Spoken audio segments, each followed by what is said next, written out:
All right. Okay, normal city council meeting Tuesday, January 11th. We have some council member ballots, but the rest of us are here. We'll start with a prayer or thought by David. Sure. Okay, and then we'll do the pledge after. For your kind and gracious Father, I'm grateful to come before you today. Grateful to be able to serve the community. Pray that decisions that will be made tonight learn guided by the best for taxpayers and for the members of our community. Pray that as the council makes some of these decisions and make the appointments, allow them to make the best decision. These things we ask in the name of Jesus Christ.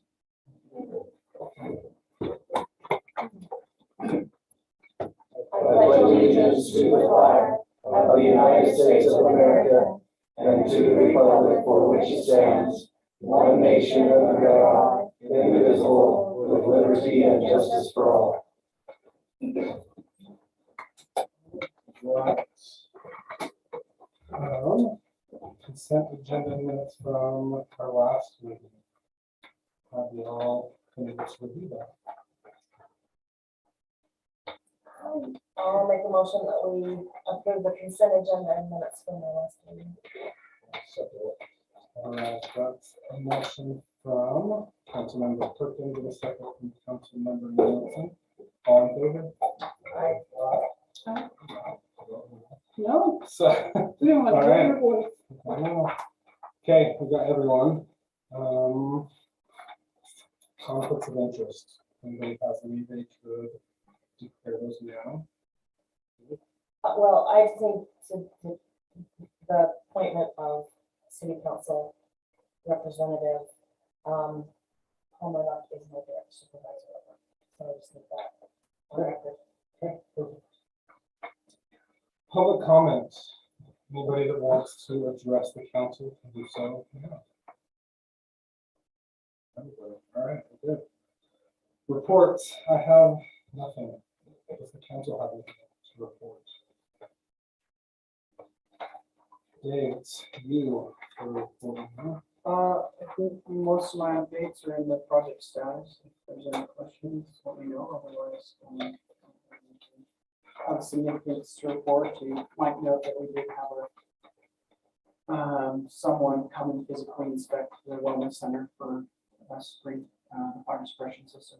And also spoken with an architect about the showers and the fire suppression system who was working on some multiple. Hopefully have his estimates within. And did we already know that they had reduced it down to 4? Or is that new? I'm sorry. 4 showers, Yes, For we total? mentioned that 4 for each gender. for each gender. Yeah, yeah, that's David. That's what the health department told you. Grant for the walls next to that, Prep. that go through. We don't hear back until March. Okay, but someone from the Stormkeep Commission said that we got it. Okay, Maybe they don't want to read it. Maybe. But that's all I have unless there's questions. Any questions for David? No? Okay. Finance, Ken Palmer. Stand up here today. The accounts payable invoice register is in your packet. If you have any questions, so we pay as captions for Good luck. because we play music at the wellness center. at the wellness center And 4th of 4th of July. July. I know it's The crazy. only question I had to why what is this? And if you noticed in the packet, we do get our CIP funds. That's Some of them. And they actually paid 50% of the airport expenses this last year too, so that was good. We were pretty excited around here when we got that together. Thanks for keeping up on that. Yep. Thank you. All right. Right. Very accurate. Right, Mayor and council, the water report's in your packet. We're looking really good at the end of December, but January's looking pretty sorry so far, and forecast isn't great, so let's keep hoping. And there's still 77 acre feet a month coming through the pipeline. That was last month, yeah. So, I mean, we had some of that, rain and probably real wet snow down there, and that bumped up, the flows quite a bit, and that's pretty high flow for December, we don't need to see that one, so. Questions?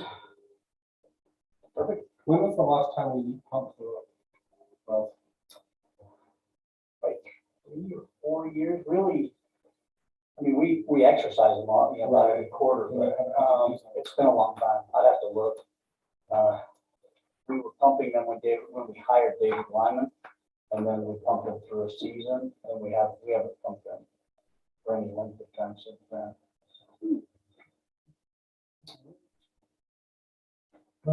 Police chief Bradford.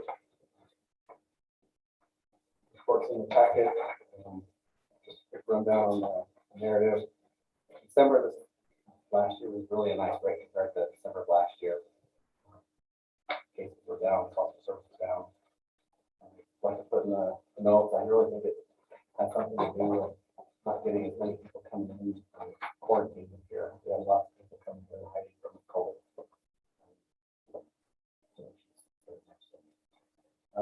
Two things to note. Officer Palmer had a pursuit with a stolen car. And then Officer Sanchez made a traffic stop and about 38 pounds in that, which is Bart, the one who felt the largest one in Salem County. And that things are, Is it like a sack of flour? no, crystal, So it's little? How much is 38 pounds of that? 38 pounds in metal. Big enough. Yeah, Oh, it's like a sack sorry, of sorry, flour. I thought you said it looked like, No, I got you. So it's like Yeah. the size of a sack of flour. pretty much, yeah, Wow. big load, so pretty impressive to get. And Officer Palmer's case for the stolen car and Officer Sanchez's case for me, so.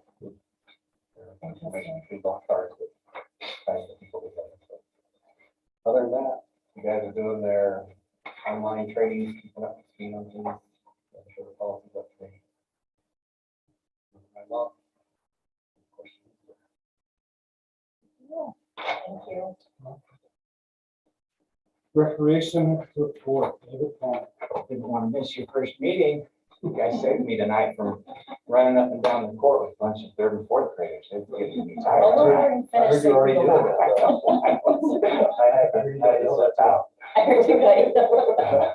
A couple When is the times. next one? But you have the information in your packet, I guess, just before you may have some questions, just an update on some infield dirt. We're looking and holding out on the first week of February delivery. And we do have the green light for field 2. The high school is doing a camp on the 22nd. I plan on getting in there and getting dirty on Monday, the 24th, with enough time to ready the dirt for the new product, and then plenty of time to ready the new product before the first week that the high school needs to use it. They'll be the first ones to use it. It's gonna snow. Pardon me? It's going to snow. You know, I hope you're right. I really do, but the way it's looking right now, well, that's the plan, so we're hoping to get it here. It's good. That's good news. Yeah. Thanks for that. So you went ahead with the original bid that was on our packet, that we approved the cost on, is that what you're going with? Yeah. And yeah, as long as that shows up the first week and everything goes smooth, we'll be good to go. But we did leave ourselves a little bit of leeway so that if all goes wrong, we still can start games at the right time. Because, yeah, You don't want to send me off to the old stuff. no. Get in trouble. And yell that again. Yeah. So parents yelling at a youth basketball game, that's just a given. So if you're not getting yelled at, you're not doing a good job. Tell them they need to rest. But other than that, it's, Yeah. was there any questions on any other specifics? We counted volleyball last year, right? About that, Yeah, the year, yes, 2020.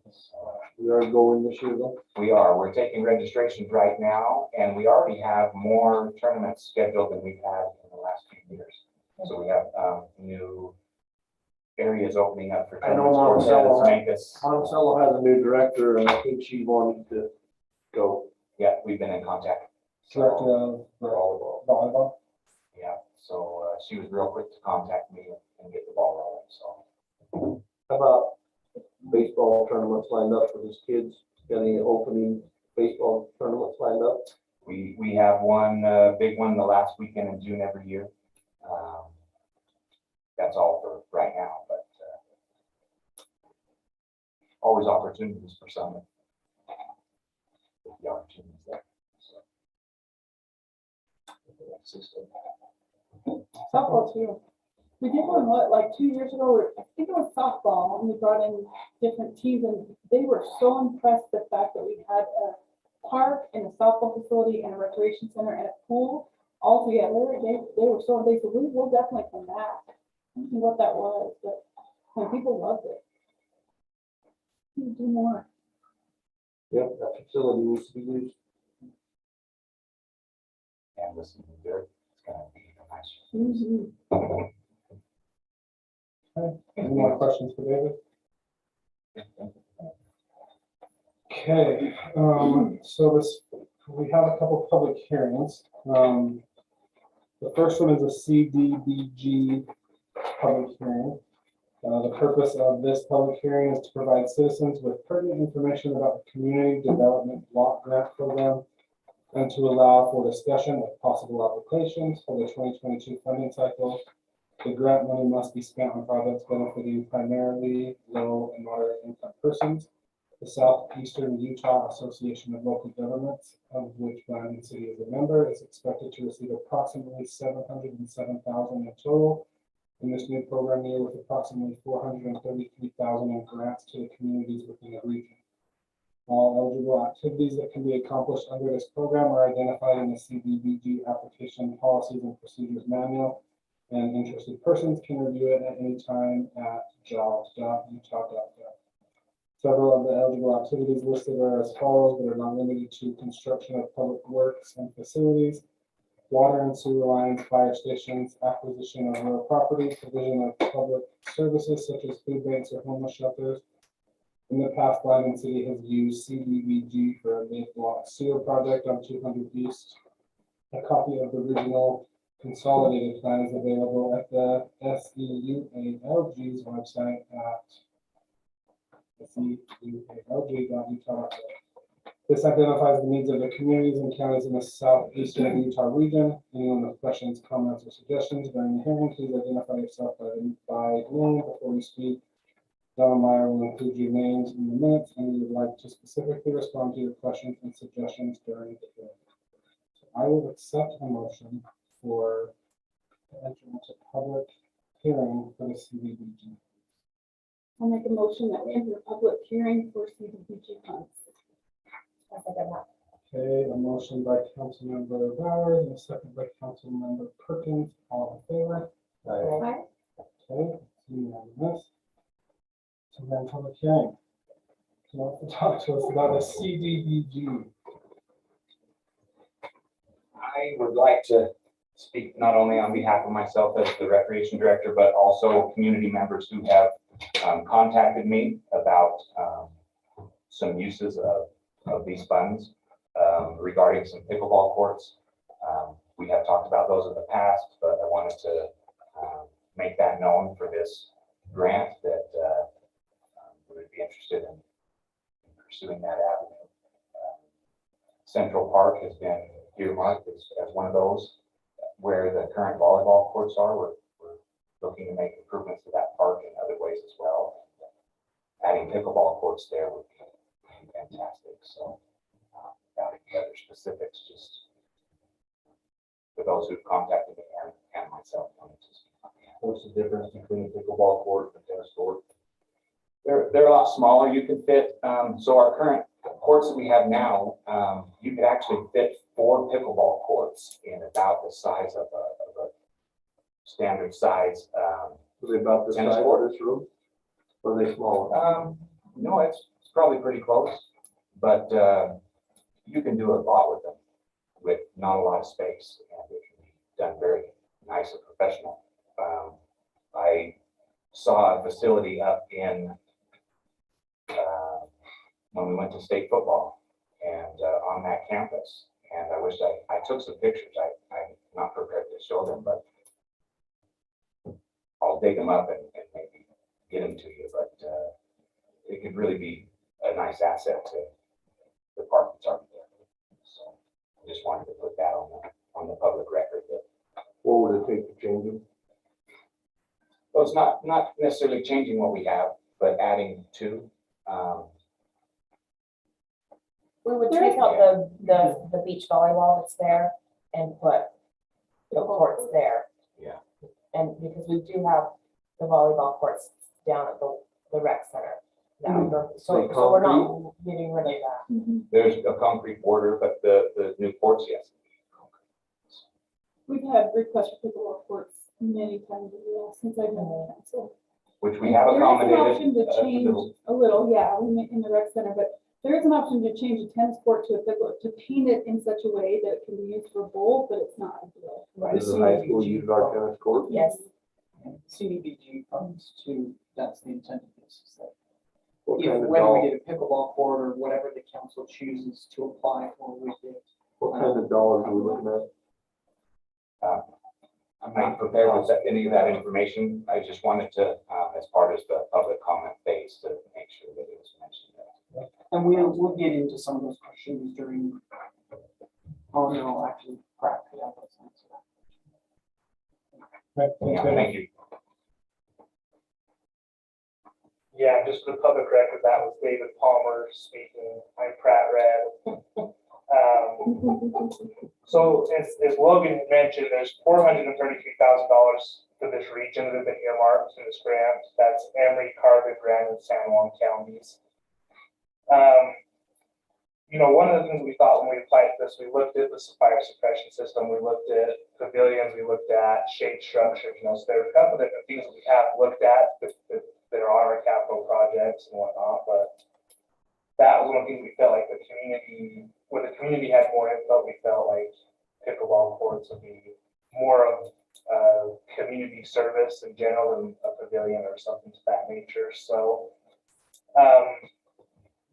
I've looked at some bids in the past and whatnot, and they can range. If you want it to be $500,000, we could make it $500,000. If you want it to be $60,000, it can be $60,000. So it just depends on what you want. But part of that process, of course, is, you know, we're here just to mention what we think would be good for the community, and then in a later meeting we'll finalize some numbers, we'll finalize if that's what you guys want, and we'll move forward. But this is just to give ideas of what we can possibly do with those funds. So So if there's other ideas to plot for you, Yeah. you want to plot. if anyone here has the opportunity to talk about ideas, so we're not just trying to, you know, stick to one thing. That's the idea here. So thank you. Thank you. All right, anyone else for public comment? Okay, if not, I will take a motion to close this public hearing. Motion to close public hearing, go back to the We go in. Yeah, we'll close this one. So that's a motion by Councilmember Clover and a second by Councilmember Bowers. All in favor? All right, it's unanimous. So now we have another public hearing for ordinance 2022-1, the residential districts. So I will take a motion to enter that public hearing. I make a motion that we enter a public hearing in regards to residential districts ordinance 2022-1. Okay, Councilmember Bowers and Councilmember Middleton. All in favor? Aye. Okay, unanimous again. So we are in public hearing for the ordinance 2022-1 residential districts. So He'll present when it's a business item. So if there's nothing, I'll take a motion to close. I'll make a motion that we close, the public hearing and go back into regular session. Okay, Councilmember Perkins, Councilmember Nelson, all in favor? Aye. All right, we are back on public, or not public, hearing, we're done with public hearing. Regular meeting, we'll move on to our business items. The fun part of the night. So our first item of business is to appoint an open council seat.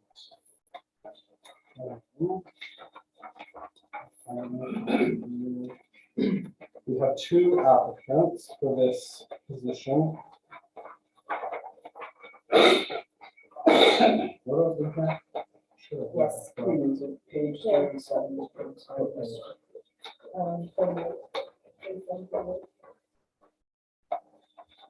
Okay, so, in public meeting, we are to interview and I guess appoint someone for the position. Last time how we did it is we had several apply and we had them step out and we interviewed them and then we came back in and we all did doing similar. Does that work for you? Does that work for you guys? Okay, we'll ask each person the same questions. Even the flip of the coin, is Yeah, that where we're at again? but if it's tied, then yes. Right, if it's tied, that's Yeah, where we're then- going to do again, we Yeah. figured out that was okay. Yeah, but oddly enough, that is how it works. So I guess we'll just start, we'll give each applicant a couple minutes to just kind of say what you want to the council. We'll follow up with questions. We'll ask the same questions to each candidate there. And then the council will pick. So we'll just start with our first one. We'll have Paul go first. I did not know that this was gonna happen, so hi, council. Thanks for taking the time to, I guess, consider my application to be appointed. And I'm just happy to serve. I ran in the general election and wasn't elected and then decided to apply for this. And I'm happy to serve at the pleasure of the city and the council. I'm excited for the opportunities that come with that. So thank you very much. Okay. We'll hear from Elaine, and then we'll ask questions. Hi, my name is Ryan Gosser. Moved here a little over 3 years ago. My background is mostly law enforcement. Probably know. Did about 28 years in law enforcement and retired from that. Moved down here. Had to get away from the city. Loved it down here, so this is where I call home now. The last election came around and I didn't run. And that was kind of a regret, but it got me thinking about it. And, convinced myself the next time I had an opportunity, I would put myself forward and do that. I think I've got a little bit to offer. Been in zoning and planning for 2 years, or I don't know, somewhere close. I enjoyed that and look forward to continuing on and seeing if I can serve the city a little bit more. And I think my background. Okay, sounds good. So we'll just let council ask questions to each candidate. So we'll have, Last time I had the candidates leave the room, the other candidates. yeah, I feel like that's fair. Okay.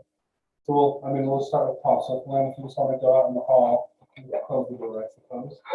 And then we'll ask questions, then we'll have you come in and go from there. Somebody want to start? Questions? Really fun. Lots of fun. Lots of fun. I'll start. What are you? I want to ask the question, I guess. What's your agenda? What are some things you're looking at doing if appointed to council? One thing that I really wanted to focus on was getting the fire suppression system in the recreation and building. I really think that's an important thing, so we're able to use that to full capacity and being able to do that. I think safety, anything with city safety, different things like that are very important. And just working to keep landing great.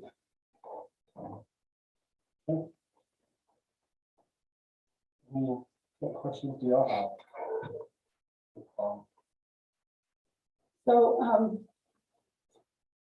one thing about city government that I discovered when I just went through the same process you did to start with, is that, government works lower than I was used to.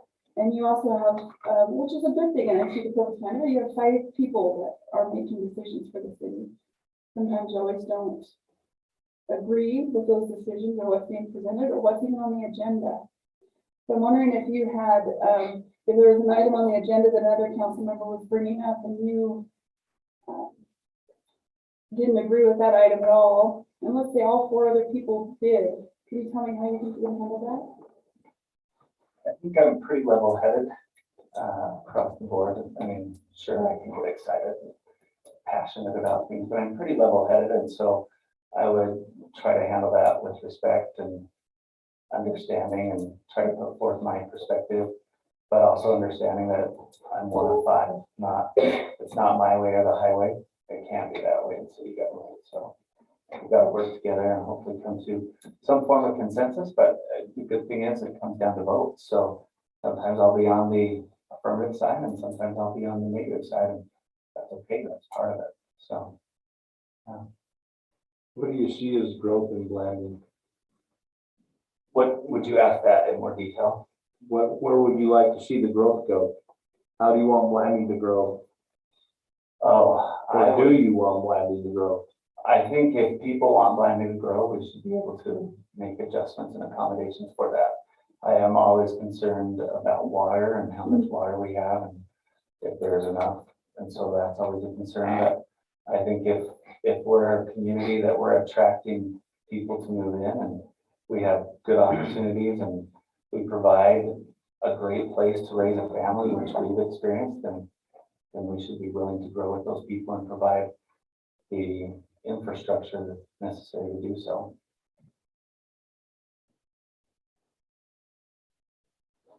How much do you think it's the city's responsibility to provide for the citizens? What is our real purpose in being a city and being a governing body? What do you think our purpose is? Should we be, well, for example, pickleball? Should we be building pickleball courts? Should we be? I think so, yes. And the reason I think so is because I think there's a couple people in town who maybe have a private pickleball, but I think we should be able to provide those opportunities. I don't have a basketball court in my house. I don't have a swimming pool in my house. I think that those are opportunities that we provide. I think also those are places where socializing and relationships can be built. I think the city's got to be a place where we can provide opportunities for people to recreate, to socialize, to grow, to come together as a community. And I do think that that's a city responsibility. You know, the bigger cities, the city's not responsible for that. There's all these private clubs that do soccer, football. It's not the city doing it up there. Yeah, you're right. And I think if there was somebody private who wanted to come in and maybe do that, potentially that's the case, or bring in a private gym or whatever. But we would take that one step at a time and look for that. I think Blanding is unique because we're not only rural, we're remote, and so providing those opportunities does kind of become our burden. What other experiences have you had serving the community that you think would make you the right candidate for city? I've worked in education the whole time that we've been here. I feel like education is incredibly important, even though I get paid to do it, and that's my job. I feel like education is a huge public service, and I'm part of that. I know a lot of community members, not everybody probably, but I know a lot of community members. I've worked with families and in exciting and fun and also difficult and challenging situations, and been able to hopefully come to some positive results. And so I feel like there, I also have been involved in church activities and different things, working to serve that way.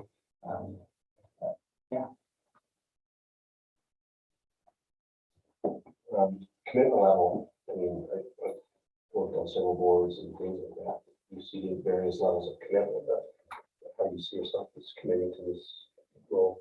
Yeah, I didn't even know about some of the boards that are available, and so I think that it's an exciting opportunity to learn, like being on a zoning committee or commission or whatever. I think that's an awesome opportunity, and would like to know more about that and want to serve. And planning is home, and so we're hoping to serve here for a long time. How long have you been here? This is almost 7 years, 6.5 years. Yeah. Any other questions? Please take note of the questions from us. So Yeah, we don't ask the same questions. kind of made a list, so we follow this one. I do, and this is kind of along the line of the question that Councilmember Grover asked, but what do you think the role of government is, city government?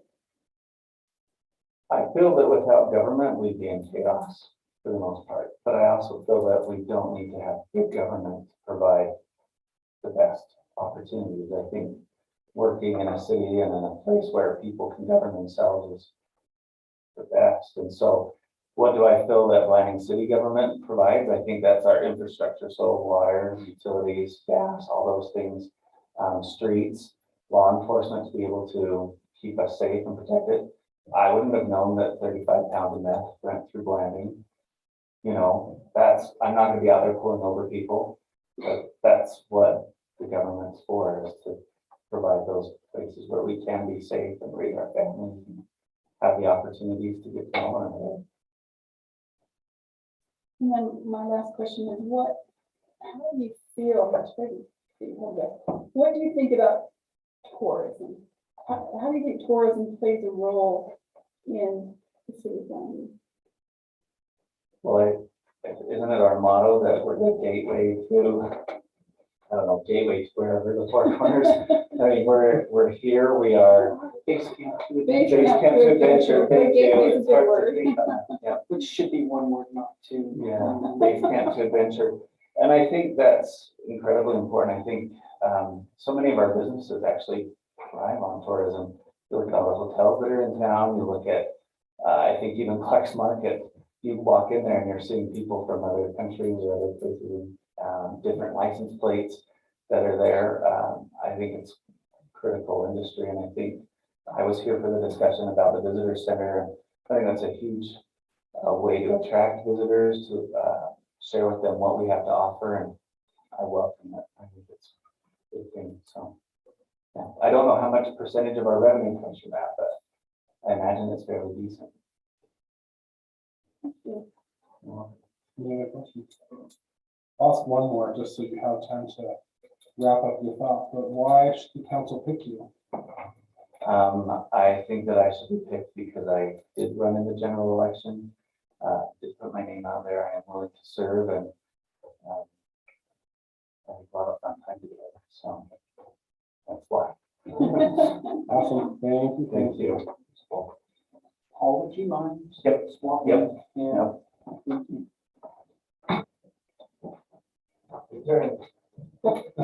Actually, when I was appointed to do this, I like this. Yeah. Everybody stayed in the room, and I was first, and so Yeah, I like this. A little more comfortable, I think, for the person up there.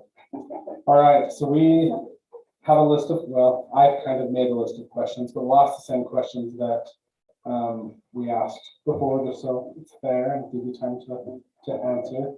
And I'll start. What's your agenda? What are you focused on getting accomplished if you were to be appointed? First off, I'd like to just settle into what the city's goals are and where we're at. I really don't have an agenda to step in and change anything or do anything.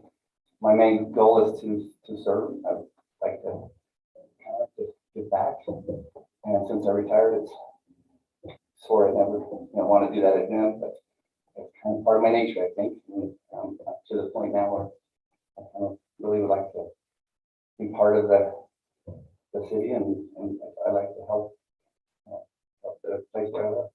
And my agenda, I guess, would be to give of myself and to do whatever I could to help out. Okay, thank you. Cheryl, what you know from that? So, Read them all. Oh, do you want me to read it? I don't want to read it. just remind me. If you don't ask, I'll remind you, yeah. So one of the things I learned about government when I've run businesses, and so when I started as a councilwoman, I learned that government works very slow. One of the things that, you know, that you have to deal with is that there's 5 voices. And the longer I was in, the longer I understood that the reason for that process. 5 voices are important, but it can also be frustrating. So I'm wondering how you would handle the situation if there was a vote taking place or something on the agenda that you completely disagreed with, and all 4 other council members were in agreement. And even say a motion had been made and was on the table, but you completely disagreed. I'm very strong in what I believe. I try to make my point across and what I feel, and if I feel that way, then that's pretty much where I stay, unless, you know, the discussion brings out any new ideas, things that I haven't, you know, thought about. But if that's not the case, and I'm, you know, steadfast against it, then I'm steadfast against it. I'm not here to, you know, go along with the crowd. I'm here to give my voice as a separate party. Kind of what I think it should be. I don't think there's enough of that nowadays. Well, it's okay to vote no. Absolutely. May not be the most popular thing, but it's what you think it is, and that's what it should be. Thank you. What direction would you like to see Blanding grow, if at all? Blanding is a special place. That's kind of why we moved here and hope to stay here forever. It's always being in with the city as long as I was. It's needed to have new businesses, new places, you know, to grow, you know, with the community, places where your kids can work and people can get jobs. People can still stay here without having to leave to find work. So I understand that, you know, some growth is necessary, but, you know, I'm not 100% sure just how much growth, you know, we have to have, or I think that's part of the growing process. I like it just like it is, and I understand there's going to be new businesses, new places, and that's part of the growth of the city, is to deal with each one of the separate entity and deal with it at the time and see what fits best for Blanding, and if it is, then this board would help vote it in and help it along. But it's up to the board, not just one person. But it'd be nice to be part of that board. No, is there? I don't know, phrase that one. I really don't care. Something along the lines. How much should the city be doing for people to recreate, for people to have something to do? What is the city's responsibility? Should we be building new pickleball courts? Should we be adding on to ball fields? Should we be doing that as a city? You know, I think as a city, it depends on, you know, the city as a whole, is whether you can afford it and whether that's the main goals and what the city needs you know, at the time. I think we're kind of unique right here because, and the way I look at it, we're in the middle of a massive playground, as it said. We have all kind of ATV, you know, boating when the lake is fuller than it is, it's a little better. But we have, you know, multiple lakes just right around town. We have the mountains. We have everything in the world. You know, the city can only afford so much, and if as a city it's determined that, you know, they need a new, you know, skate park or whatever it is, you know, then that's part of the, comes back to the board again. It's all cost, and it's a business. You've got to run it, and there's only so much money to do what you have to do. So it's more of a balance of what the city needs the most, the way I see it. But sometimes that means that I need skate park. That's what's on everybody's mind. Not for me. I don't skate very well. No, it's okay. So I'm just wondering what other experiences and things you've done in the community that, like service opportunities that have prepared you to serve here. I don't think anything really prepares you for city council. I think that's kind of a unique thing in itself. But going back to the start of it, I started in Utah County a little bit, in law enforcement. Moved to Ephraim, worked there for about 5 years, and they appointed me, I'll use the word appointed me, as other assigned duties as zoning and planning enforcement officer. That was kind of I got to go along and enforce what needed to be done. Yeah. So that was part of my job for, about 20 years probably. And it developed over time. So that some of that helped me with the zoning and planning and seeing how the city works and, going to a few meetings and then. I'm sorry, you had to do that as an officer? Yeah, that was called other assigned duties. Okay. Don't pick Good on, for you. don't pick on it.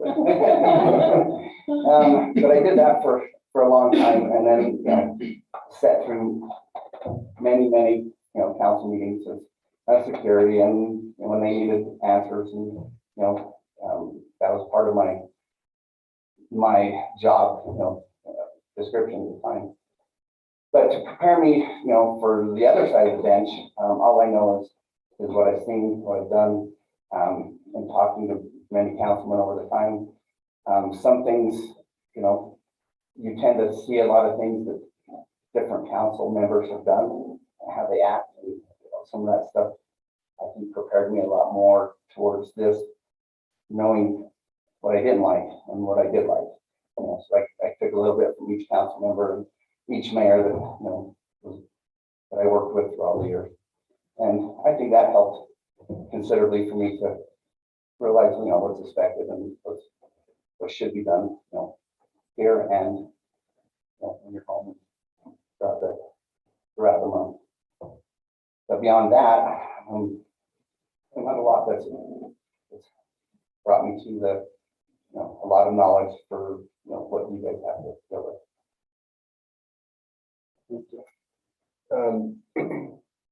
I've served on various boards and things and I see various levels of commitment and stuff from different members and stuff. And as a city councilman, you have even more responsibilities. How do you see your level of commitment towards towards the job and with the various responsibilities for? I think my level of commitment is very high. Once I decide to do something, I usually do it full out. I've been with the zoning and planning for like 2 years or so. I've not missed a single meeting to this point. I take when I take it on, I take it serious and I try to do the best job I can at that time. I foresee this would be the same. I'm sure there'd be a degree of learning and learning from you guys and hoping I can contribute enough to make it worth everybody's while and make it good for you guys too. Here to work for the city and for you.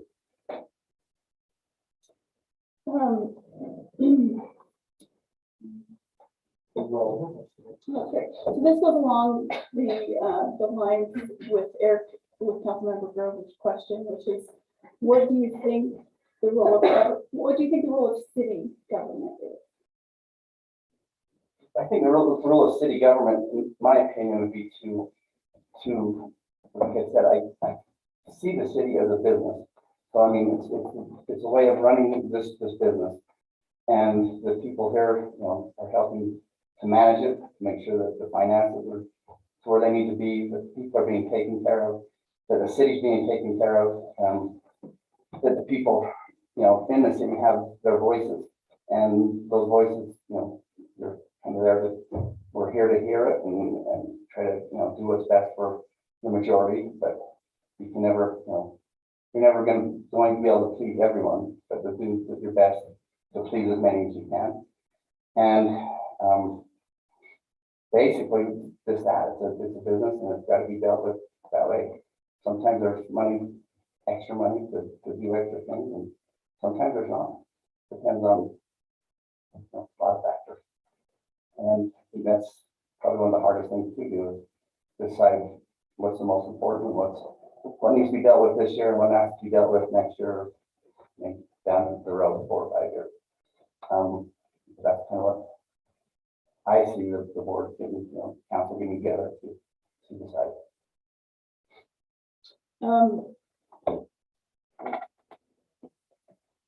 So, thank you so much. Because I have another one I need to add in, but we can ask him, he can go through it. How do you feel about tourists? How do you feel, or what do you think tourism, what part does tourism play in the economy of Landing as you see moving forward? I think tourism is a big part of, what the city will be moving forward. It's either businesses, industrial, it's, some kind of businesses, move into certain places. But here we're in a unique spot. We're close to Moab. We're close to all the same things that Moab has. I'm not comparing us to Moab. Moab is its own little special place. But we have a lot of things here, and I think a lot of people want to see, want to experience what we have. But I think tourism probably should be part of what we have and what we're going to embrace, to a point. The question would be is how much you embrace it, and how much do you bring in, and how much do you want it to stay as a small town too. I mean, there's a line, I think, but once again, I believe, businesses are essential for the health of the community. People have to work, they have to have, places for their kids to work and different things. And if you don't have that, then, people go elsewhere and kind of stay stagnant or dry up. But tourism is a good thing if it's managed right. Is this a 2-year appointment? Yeah. So they will run. Yeah, that's the next year. So that was when you would have run in, right, 2 years. Would you plan to run for a council position if you are appointed? Would you plan to run in 2 years? Yes, I fully do, yes. I planned on that before this opened up, and I've seen this one. Yeah, I definitely will. Thank you. Okay, last question. We can kind of wrap the comments and things up, but why should the council pick you? I think I have a lot to offer. I think I've experienced a lot, through my 20 years of background. I think I've experienced a lot of different, with the council and the zoning and planning. I understand how the cities work and how things function from having to deal with the city for so many years. I think that brings me good knowledge, and helps me flow into it a little bit easier, a little quicker. And I still have that desire to serve, and that's been one of my biggest hangups. When I got out, I thought I was done with it all. I just want to be peaceful and quiet. And after 3 years, I thought zoning and planning would be just enough. I still have that desire. I was brought up, with the, being taught that if you don't like where you're at, then get out there and serve. Do something to change it. If you do like where you're at, then you should do the same to keep what you have and to preserve it. Excuse me. And that's kind of where I'm at. I didn't like sitting idle as much. Not that I'm bored. I just have that desire deep inside to serve and to help the place where I live. I love Landing. I love this place. That's why we moved here. We were coming down literally every 2 weeks for 3 years just to be here. My wife told me that she said it's time that I should retire. I wasn't convinced. And then she told me, so if you retire, do you want to stay where we're at or do you want to move? And I think that's the one thing that convinced me right there was, if I do retire, then I get a move, and if I get a move, I get a pick. And there we go. So are you saying you came here as a tourist? No, What brought I do a lot of hunting and fishing, and I like the outdoors and all those things. And we started coming down this way, and it's just slowly progressed down to LaSalle's, and then LaSalle's got, there were so many people, so many things. And then two of our close friends moved to Monticello, so we'd come and visit them, and when we came down to visit them, we'd bring bikes and things and play. And that just turned into, the more I seen, the more I wanted to see, and the more I did, the more I wanted to do, and that's, we brought our trailer down and left it at their place.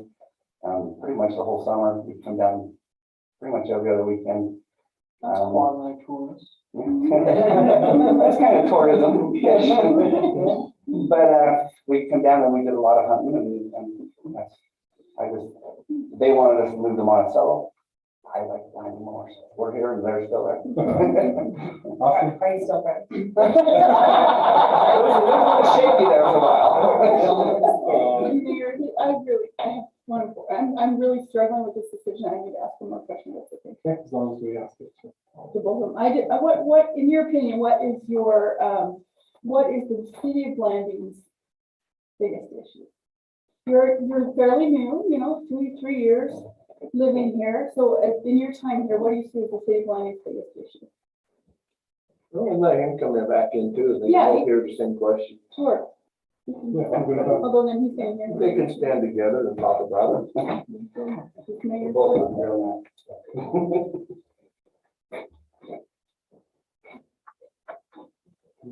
You can leave that. So we asked all the questions, same questions, Linda, we asked you. That we did ask an additional question, and Cheryl does have another question that. Thanks, I don't Cheryl. know if you would run, you're so welcome, glad to do it. If in 2 years, this is a 2-year appointment, would you run for office in 2 years? I would anticipate so, yeah. And then my question was, and just let you both answer this, because this is a tough decision, 2 great candidates. And so what, in your opinion, having lived here, you've been here 7 years, you've been here 3 years, so what in your opinion is the biggest issue that you see in Blanding? Other than me. Let's say the biggest Challenge. the biggest issue that you think Blanding City is facing, so probably be negative, but doesn't have to be. Who goes first? Go ahead. I think it as a positive, I think what Blanding has, that is dear to my heart is it still has that small, town feel, but it's still a city and it's still growing. I feel that, the town is close, the town is, clean, everything in the town is solid. I think my only concern is, the amount of businesses that we do have, trying to keep those businesses and attract a few more to help the city grow, to a comfortable level. So, people have jobs and people have things. I've seen people that I've known here that have moved away, and I've seen a lot of people have come down and just love the place. But if I could find a job or housing, then I would stay. So jobs and housing would be my concern. But the town is really a benefit in itself. It is a beautiful place to live. Thank you. Same question, Paul. I would say a challenge that we have is just community. I feel like we have a Native American population that isn't necessarily represented in this room, and so I think that could be a challenge in working to help our Native American population feel more willing to come out and try for these things and run for office and participate in city government at a higher degree. I think that'd be a good thing. Thank you. All right. So Mayor, last time we did this, Mayor Lyman had everybody fill out a little paper, and if he read that, you can just roll call and ask for their votes. It's up to you how you like to conduct that. Because we only have 2 candidates, we only have to do 1 vote, obviously. So it's up to you how you like to manage that. And then if there's a tie, somebody's got a quarter, won't flip it. No. Telling no, that's all about. Did you bring a quarter? Do y'all want to, I mean, do you guys want to write it? I mean, it's nothing that we keep secret. It's not I mean, people will know who you vote for, but do you want to write it down or do you want to just say who you want to vote for? Do you want to write them down? Is that easier? To write them down? Do you have paper? I think we should write them down. Okay, if someone has a paper, we can tear it up in four. Todd will grab some. Rather than. While we're waiting for that, I think that a lot of us have been appointed this way. Like I started when I got appointed, Cheryl's been appointed, Joan's been appointed. My first round, I was appointed and then I won, Wow. and then I lost by 5 votes. And my parents didn't vote. Every time that they're live, they didn't show up. So if you write your name and then the person that you want to select or vote for. I guess.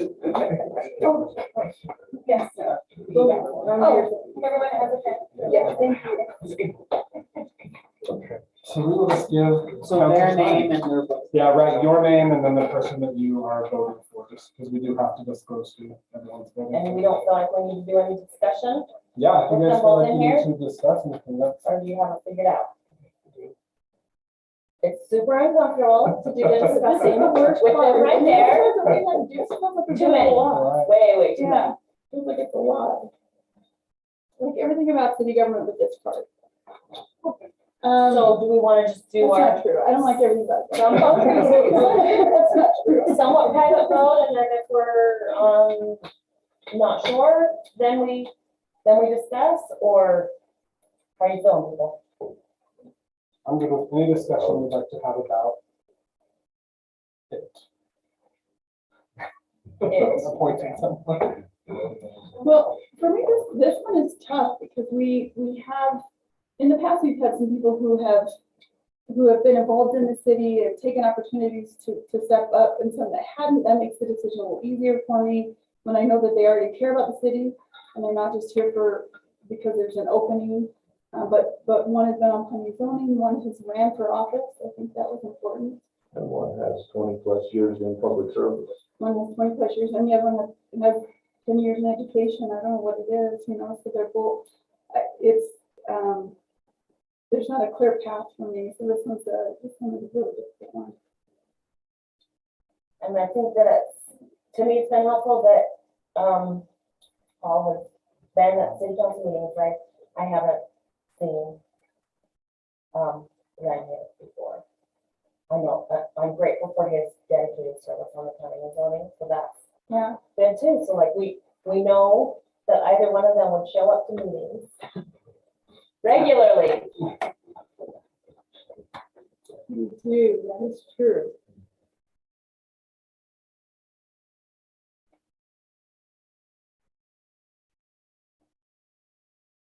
Thoughts? Let's see, I think the document factors are actually can fall in with stuff, the job with the planning and zone, all in your meetings work, and also it's work done, so. Well, I think it's. Do you chew the cord? Sorry. Yeah, no, I was just gonna say, I mean, last time we had, how many? We had like 7 last time, yeah. It was good, and I'm glad that people showed up, and this time it's, I mean, all not from here, it's not from here. And I think that that's awesome that we have 2 people that haven't lived here forever and still want to serve because we agree that land is awesome. So it doesn't help you guys' decision at all. But I think it's, I'm super glad to be sitting right here for this one. And you don't even get a vote. And I don't even get to vote. I do have a point. Yeah, we have a point. Yeah. Jeez. Well, for me, I now I've been voted into office, and so I have to assume that the people want me in this office, and so I have to align myself with someone that I think is going to make the best, or I have to make my vote for the person I think is going to make the best decisions for the city based upon what I've heard from the people, what we've done in the city council today, things that we're working on, things that we're moving forward with. And so as I make my decision, Because I think I could work with either of these gentlemen, I really do. They'd both be good on council. I just have to make my decision based upon who I think that the people would want on this side of the table, Which is super hard. which is hard because I think they both are great, and I think the people would like them both.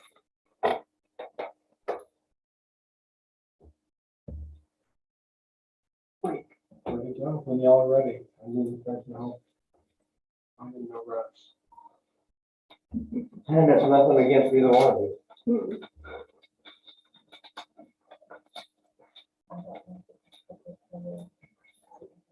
That's what we discussed. You disclose your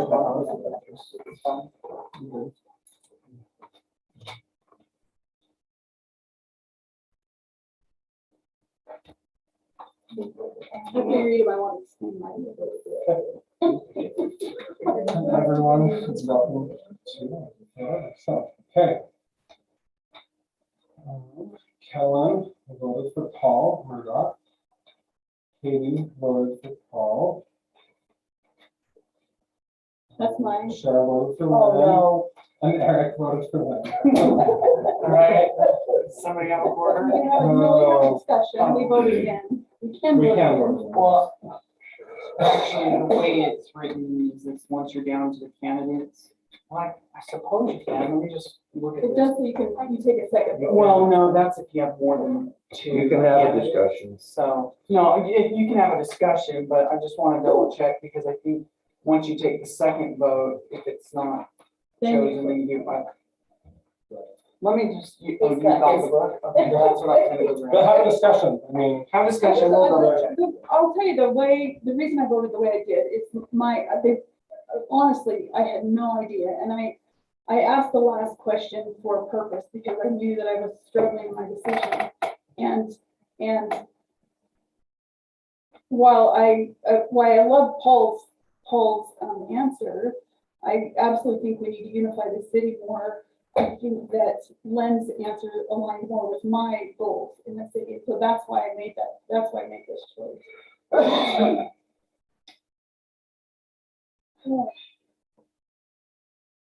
So the question is, do we change a vote and not make it flip of the coin? Yeah, well, I'm not an attorney, but what it says is that once you're down to the two candidates, if there's a tie, it's broken by law. It doesn't say that you can, doesn't give you the leeway to say that you can Vote again. discuss and vote But again. that's what we did last time. You broke the law. No, we had more than two candidates. But it came down to a tie between two candidates, either way, the same end result. I honestly don't have a problem with taking it to a coin flip because we're gonna get an awesome person either way. And I think that that's how we do If it. you choose to vote again, then we. And to me, that almost does put it back in the hands of the people instead of us. yeah, I don't know, it's really kind of up for interpretation here, this says that. If neither candidate receives the highest number of votes, then the council can vote again. If neither candidate receives a majority of the vote by the council at that time, the vacancy is filled by law in the presence of the council. Then I would say you can vote again if you want to try. Discuss. But honestly too, if you think that it's inappropriate for me to vote for my direct supervisor, that, I mean, maybe, No, as far as conflicts of interest go, you disclose You have to that there was a vote, conflict, but you still get to vote, like, that's why you hold the seats. I mean, you disclose that that was. it just feels weird to know, like, sorry, but it does. No, Then I think if you want to excuse yourself, then maybe that's the best answer. If Because you want to. if you feel that you may be retaliated against or not, you Oh, know. I don't feel that way either way. I could not vote for him when we still be friends.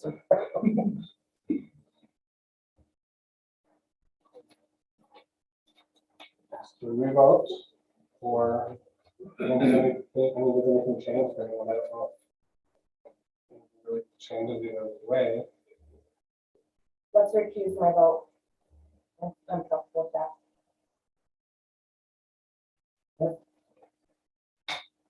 All right, in that case, then Len. Must vote. Oh, that seems I'm okay with it, but that seems Yeah, like you for sure do not have to. because you have the right to vote. Somebody can question it later if they choose to. If they feel like it. It's all right, we could flip a coin too, and I think that if we come out with something similar, we get the one, that'd be awesome. Well, let's do this. So since, and maybe this isn't the correct way to do it, but I say where you did vote the first time, we go with the votes that we have here. So we either, do a coin flip or we vote again, and if You can recuse we yourself can from that. recuse vote. yourself if you choose on the next vote, or we go to a coin toss and. I like the coin toss, honestly. So Toss a if you coin. choose, so if you choose to vote again, we'll vote again. We'll give everyone 4 feedback. Well, do we all agree to flip a coin? Let's just flip a coin. Okay. Flip the coin. Let's flip the Yeah. coin. Who's flipping the coin? Davis. Who has a coin? As long as it's not a double sided. change, so. Is it a good coin? Yeah, have Paul check it. Do you guys wanna check his coin? All right, you wanna decide who's heads and who's tails? Yeah, we're Paul first. We'll go. Paul will be heads and Len will be tails. Okay. Catch it? Okay, do I just want to drop on the table? Let's do the table. Oh, Pretty. It's Lynn. tails. So, council, I do want to add something though. I was going to suggest this, but I didn't want to influence the vote, but since Lynn has been chosen, we now have a spot open for the planning commission, and Mayor, that's up to you, but, in the next meeting, if you'd like to extend that opening to Paul, that would be a great option to have. I think that would be great. Okay, well, I think we need to swear in our new council members. This is trials. Trial by fire. Being trial by fire, right? Baptism by fire. Paul, thank you. Oh, yeah, you're welcome. Thank you very much. No, it's good. You're gonna kind of, actually, I'm gonna do this so I can read it. Next, so you can see on camera. All right. Okay. I state your name, Len Gossett, having been elected to the office of city council having been elected to the office of city council for Blanding City, of Atlantic City, solemnly swear or affirm solemnly swear or affirm that I will support, obey, and defend that I will support, obey, and defend the Constitution the Constitution of the United States of the United States and the Constitution of the state of Utah, and the Constitution of the state of Utah, and that I will discharge the duties and I will discharge the duties of my office of my office with fidelity. with fidelity. Thank you. Congratulations. Thank you. Yes, it's Yeah, we're ready to rock and roll and get to the decision now. Mayor, have anybody on that? I don't know. It actually, Oh, yeah, maybe we- then I think it was when he would against me. He would put whoever was on the same voting So the cycle, 3 on this side, we're up for this election. and then 2 years down there. Whatever. It's not a big deal. It was. We'll go with this for it tonight and maybe we'll switch it up. Maybe we'll play musical chairs next time. Although I don't know him very well, so I probably should tip my own. I'm just having him fill out the oath of office. Okay, we'll keep going. Our next item of business here is to designate, Mayor Pro Tem. I don't know, I know Katie's served as that for a long time, yeah? Yeah. It is the senior. So, actually, is this a motion or by, By vote. What do we do last Nomination, time? like someone around the table nominate someone else, right? Honestly, I don't remember. I know we voted. I know it took like think the the mayor's vote. all the mayor. The mayor. The mayor makes doesn't the decide. Make an appointed. I think we, Just appoint it and just advise and consent. yeah, I think that's what I think. It's your choice. That's what my understanding is, there's the mayor's appointment.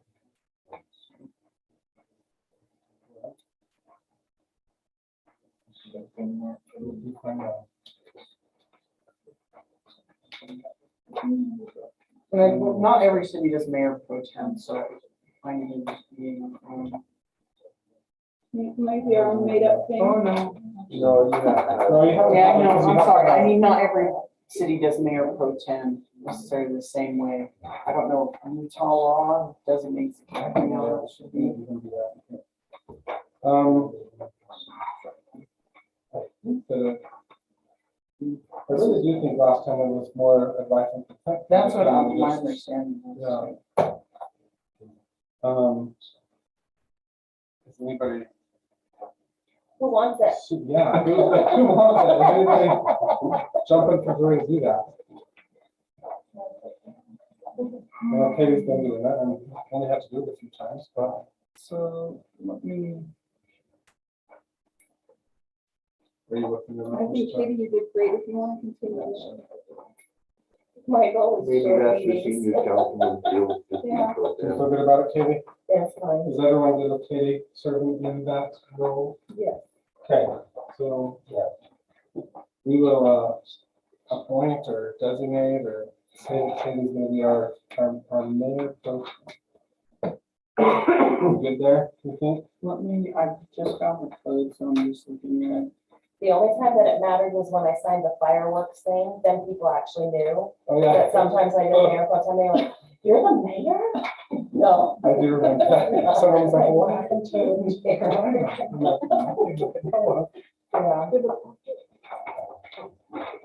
What I'm reading says the council may do that never. We just did. Which, I think they just did anyway, so I think either way we're good to go. Okay, all right, so we're good. We'll move on to business item number 3. This is our city attorney proposals. We have that vacancy as well with Kendall leaving. So we have David that will kind of walk us through this. So Mayor and Council, we have one of the applicants on, I think the other one may be having some technical issues jumping on here. There's two different firms, and I kind of spelled it out in Page 42. in the packet. Essentially, so with two firms are Blaisdell Church and Johnson, and then Infinity Legal Solution or Aaron Nielsen Law. And both of them have good experience. Aaron Nielsen Law is primarily in the courts, and I think would serve quite well as the prosecutor.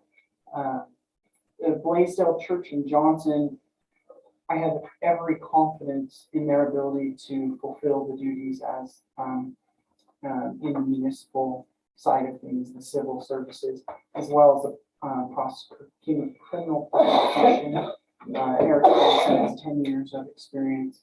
Really what came down to the staff's recommendation for Blaisdell Church and Johnson was there's experience, like thorough experience in municipal law, that we need contracts with the county, water law, those types of things that are really important issues to the city. And then the other factor was simply the fee structure. We know what we're going to get in the budget.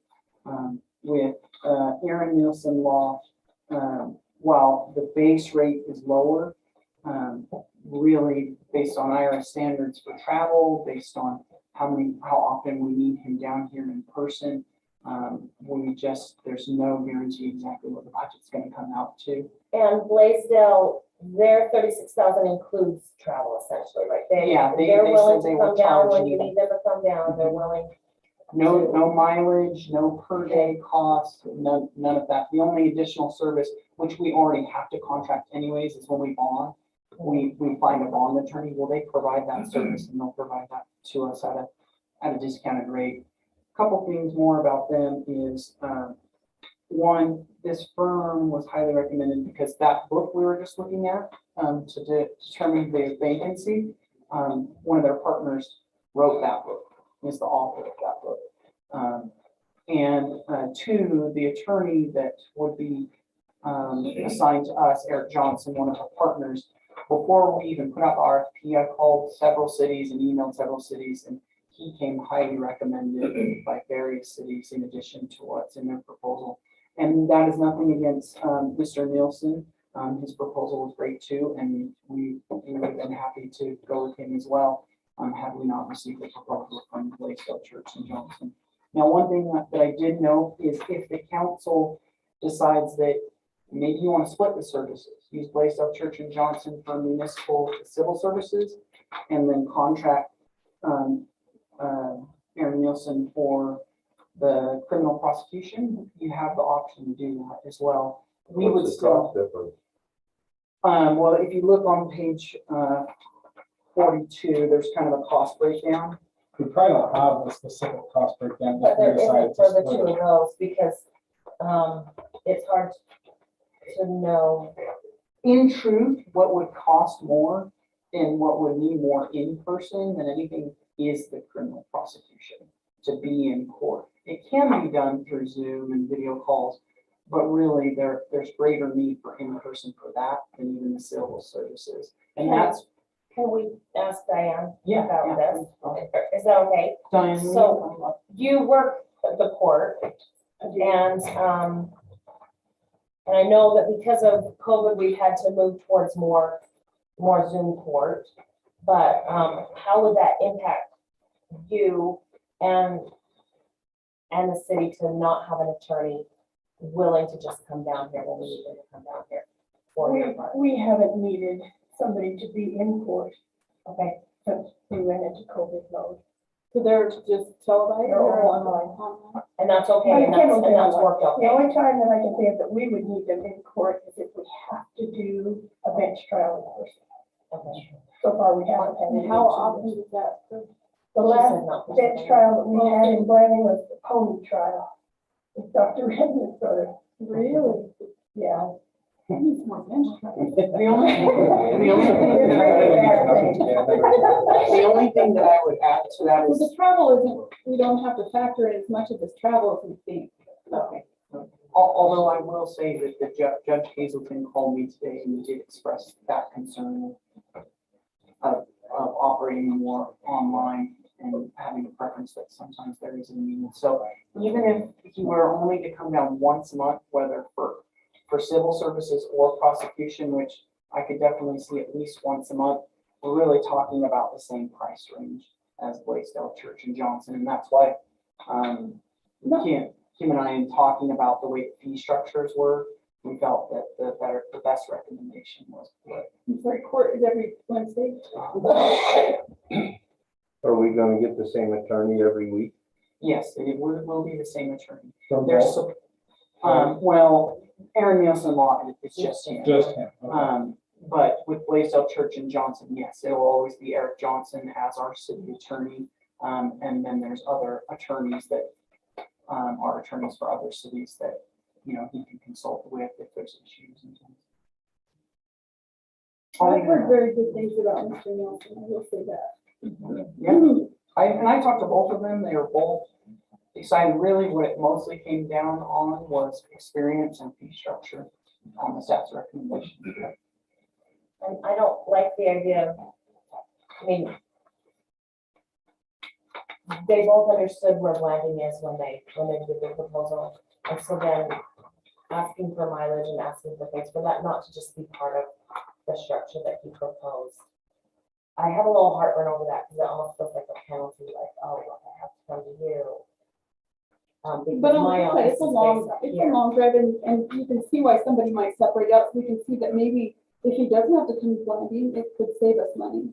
So I can see why you would it's actually better that they separate it out. It's also $50 less an hour. So I think there's a reason he did that because although Judge Hazelton feels like we need to have them in person more often. What he mentioned to me today on the phone is he just had concerns if a prosecutor wasn't available, because Kendall, yeah, he would zoom in, but if there's issues with whatever the video call, he could just pop over.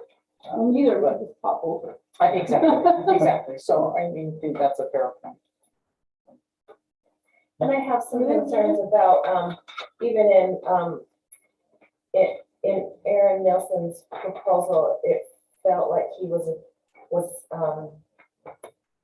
potentially will have some conflicts of interest with his regular law practice.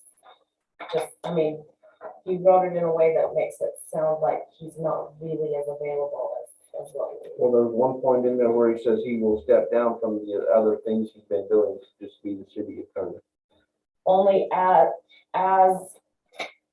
it sounded to me like there are certain cases he wouldn't take, but he's still, like he says that this is to him, he considers this a part-time job. So he's still gonna be running his law practice, but he won't take the longer criminal things. And so that to me is a little. Can we ask him? He If he is on, if you wanted to ask questions, I would recommend finishing your discussion or the majority of your discussion first and then get questions. That's probably my biggest thing is any conflicts that will come up. I feel like sometimes, there might be things that we need help with, but if there's a conflict, then we have to go find someone else anyways. Like, I think that defeats the purpose of having a designated city attorney.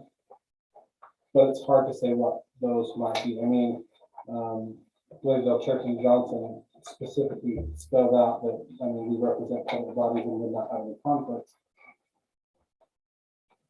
But what conflicts might we have? I mean, surely there's some conflicts from both sides that might happen depending on what comes up.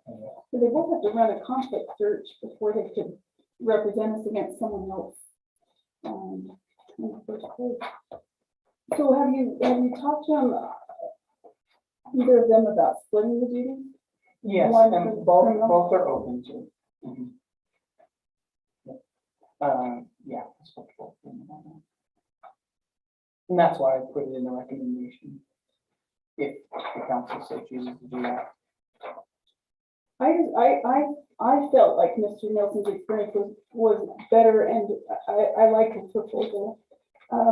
Better towards the criminal side. I feel like he would, and just some of the research I did, he would be very good in that role. However, the Blaisdell Church side would be very good for the city. I can see them being two distinct, and they're different. They're different practices of law. So it makes sense that we might want to split it. Blaisdell Church, Johnson said they would only be open to splitting it if they did the civil services side. If it was, if you wanted to offer them just criminal prosecution, they said it wouldn't be. So they would be the city attorney. Mhm. And while if you split it, Mr. Nelson would be the city prosecutor. So we could enter two separate contracts. Okay, so you are saying that Blaisdell Church and Johnson would be willing to be the city attorney? Yeah, they're both open to splitting the contract, but they said if, Blaisdell said if they split it, they would only want to go on the civil service side. And Mr. Nelson indicated in his proposal that he's willing to go either way. So, and if you're going to split it, I would recommend it in that direction. That's Councilmember Bowers.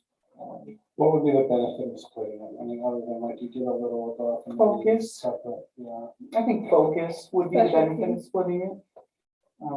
Give it a little bit bigger firm with the city side, and maybe somebody who's more focused on the criminal side. I still have trepidation about the almost kind of nickel diming coming down here. But if the court says that they rarely have to have anyone come down here, that's understandable, but I still have.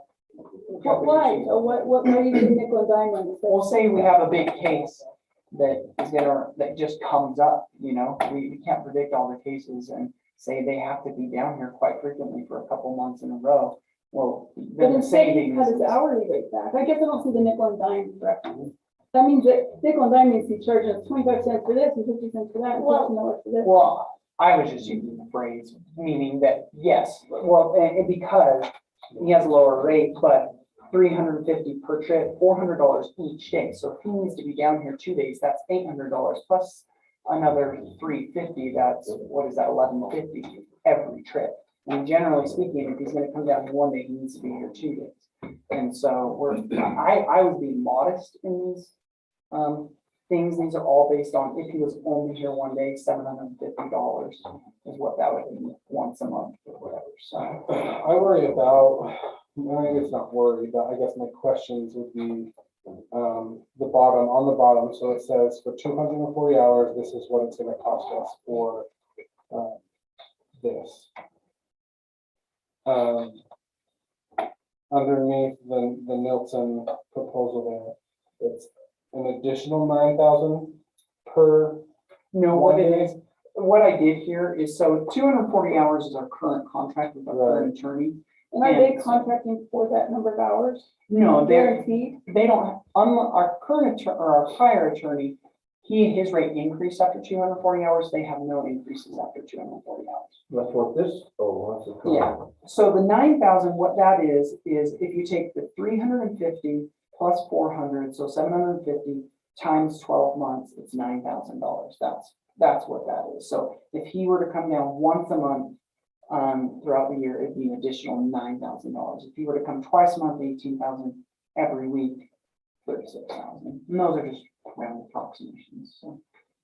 What, Can I ask the court a question? Yep.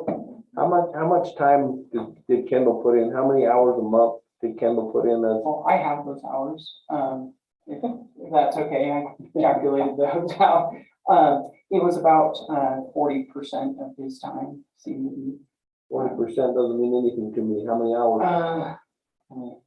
I just, 40% of the 240. yeah, with 240, yeah, so 240 times 0.4. So about 100 hours. Around 100 hours a month. No, not a month. Over the contract Over period. the contract period, A year. so let's see, 100 divided by 12, we're talking about 8 to 10 hours a month. Because of courts once a week and then the little emails and other things in preparation for court, so On the criminal side. on the criminal prosecution side, that's what.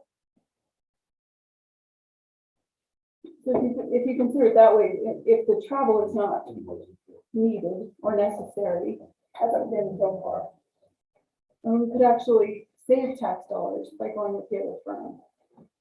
I just really do worry about the unanticipated costs. You know, where suddenly he's coming to us and saying, okay, well, we budgeted this much for the attorney, but now, you know, we needed him to come this amount of time. And so now suddenly we're this much over budget because of travel. But the court clerk's sitting there telling us they don't need to travel. I get that it can happen. I understand that, but I guess I'm looking at $150 an hour versus $100 an hour. And if the travel isn't necessary, in the end, we could save money by using someone who costs us less per hour. But too, I mean, don't we want an attorney that we know? Not just over a phone, don't we want an attorney that we have a relationship with?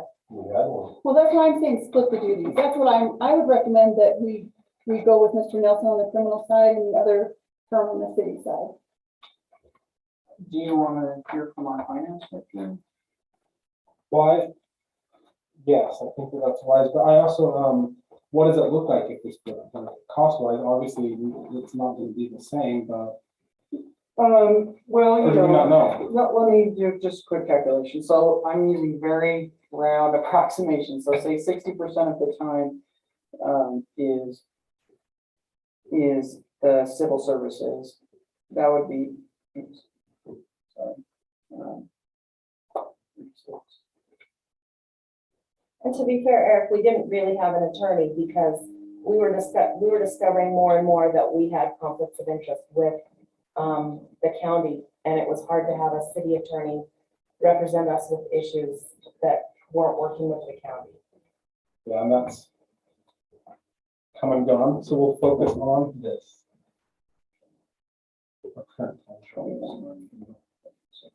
So at the very least, we're looking at about, I see. We're looking at about 35, about $36,000 if we split it at the minimum. It'd be 36,000. Either way. So either way. So if we went with just Blaisdell Church and Johnson, 36,000. If we went with both of them and split it at the minimum without any travel from Mr. Nelson, it would still be about 36,000. Just based on very rough Do they get paid estimations. for travel time? Do they get paid? Yeah. Well, Do they get paid to leave from?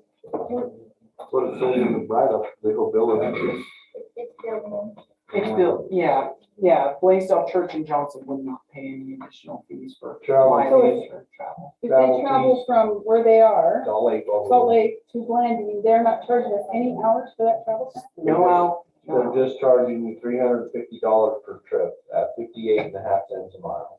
So that, and Well, that's the Nielsen. that's Nielsen. Nielsen, and then the Blaisdell, they don't charge anything for travel? It's built into their flat rate. Built into the 150? Yeah, that's why they're doing. Might, I don't know, you could ask them. but Yeah, that's- Maybe they fly. In my discussions with them and in their proposal, that's how they presented it. There is one, note in there that says for specialty legal services, meaning municipal bonds, we will charge a standard rate of 300 per hour, which is below the rate.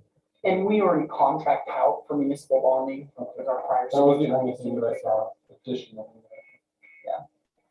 And that is at a lower rate than what others charge for municipal.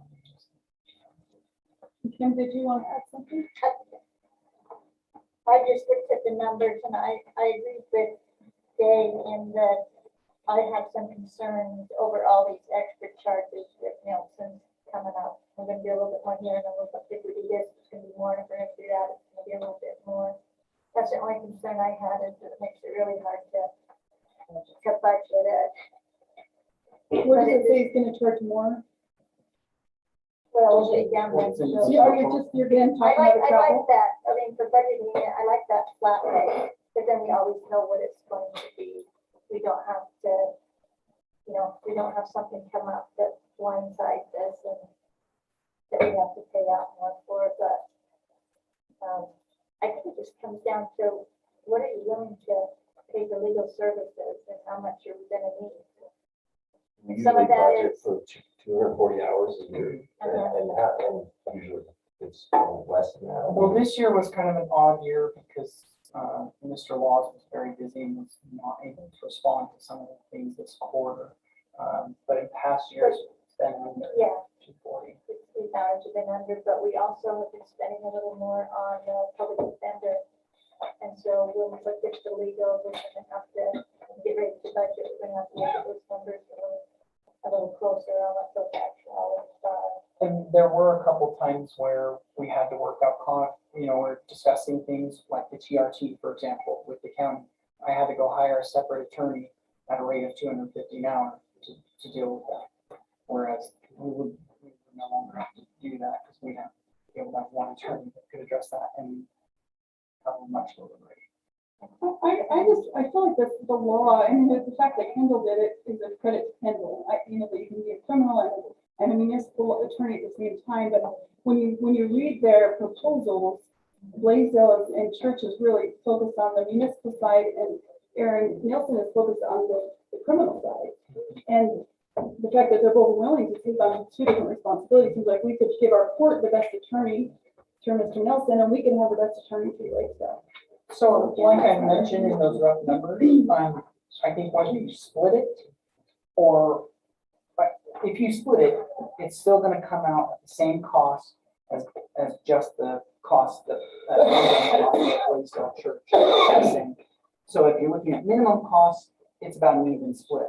But if there are concerns about travel and stuff, just know that will add up the cost if travel is required. So I think I'm not really saying pro or con with that. I'm just saying you can take that as pro or con from your perspective. Can I ask Chief of Police? So, I know that you had a lot of interaction with Kendall, and he was very helpful coming on site when you had questions and things. So what is your preference or your feeling about someone that doesn't really want to travel down here? For our court purposes, with the justice court, so we're looking at these misdemeanors and lower. Okay, Normally, we don't require anybody on the scene for that. okay, So if we had a case where we needed an attorney on the scene, in the district court anyway, the Kendall will still come out for the county side. okay, okay.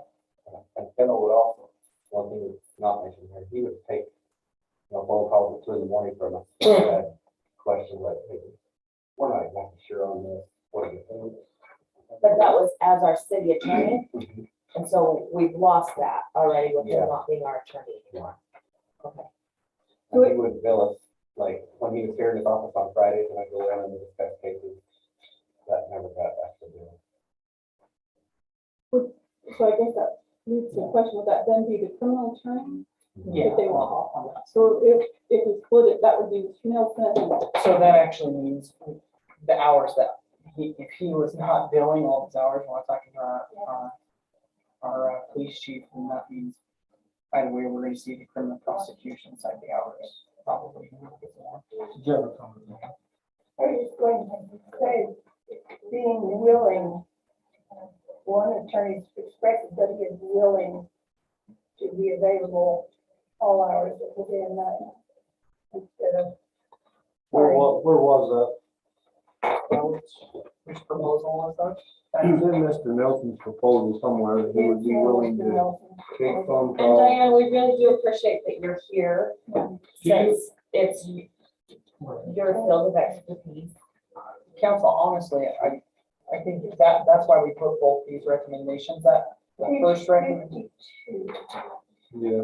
The first recommendation is just the upfront recommendation, but council or staff is also in support if you decide you want to split it. Is there a way to see what it would look like split? I mean, I don't know if I'm super enthused about making a decision, and that's up to you guys how you want to do it, but I think I would like to see what that would look like split before we were to actually make a decision. And So I kind of gave you just the rough numbers right now. Let me grab something in my office because I thought I brought it with me. what else? So this one says, attorney will be available for city leadership and police officers during non-work hours by phone. And that's what you get from, a smaller, I think, firm like Aaron. That's why I like him on the show too. And that's Is what there they- an extra cost for that? Well, Every time you call? he would charge us, he would start the clock, I guess. is the way it's worded. He would start the clock, but that's huge. I missed that. So you don't negotiate with those. Now the guys are a little more He trained up. recognizes law enforcement, they come up all the time. I'm not calling nearly as much, than I can with the free under. But I mean, it But it's probably a is good nice to know asset. that it's there. You got that. I like that he recognizes that. I know I'm really new here. I'm gonna pick up just a little, just that part right there, having where they can call them when needed. I think is very important, but just for the fact of, if they don't call and they can't get through them, then they're gonna make the best decision they can. Hopefully find somebody else, but just one wrong decision can cost, dearly. So that part there would be, you maybe get used once a week, once a month, but it could save the city a lot of money. And then it's usually not, tens of thousands, it's usually hundreds of thousands to pay off one thing that wasn't handled the right way. Not that they wouldn't handle the right way, but it's good to have somebody they can call. Would the other firm be available, do we know? Yeah, I mean, one of the things that Mr. Johnson told me on the phone is that when he brought this idea to his partners and the other attorneys, that he was surprised at their enthusiasm. They even discussed, because they also represent in price as well, and they discussed seeing what they might be able to do in the future to be located further down here as well. So they expressed a lot of enthusiasm and availability in the same way that Mr. Nielsen has.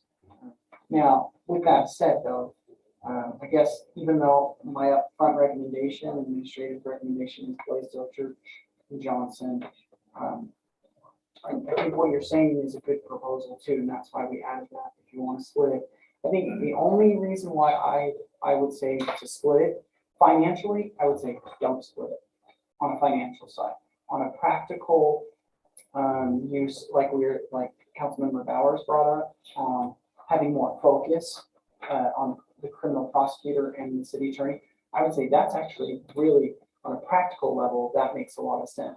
Financially, I still have trepidation in splitting it, but on a practical, everyday use, I think it makes a lot of sense to split it. So go out their way. And what's the period that we're looking at? We doing a year, we doing longer than a year? You know, they didn't put in there and I hadn't put in there, but I think it'd be wise to see, you know, if they're open to doing a multi-year contract, so we don't have to do this every year. The last I one was thinking about 36 3 months. years. Oh, did one of them say 36? No, our last contract with, Was it? yeah, was 3 Yeah, I think, and 3 years is exactly what I was thinking as well. I think that's the right contract amount. It seems to me like the Blaisdell Church doesn't even, they don't, maybe they have some, but they don't highlight any of their criminal. Yeah, I asked Mr. Johnson about that, and he was actually the prosecutor for Mapleton City for 10 years. That's, that, if you know, I put that in the staff report, because they hadn't really, he had highlighted that they had prosecution experience, but I wanted to know how many years of experience, and that's what he mentioned to me, that he's a prosecutor for 10 years. Well, for me, I don't see the financial implications. I'm hearing from the court clerk that they don't need to travel down here. I think the chances that they will are going to be rare.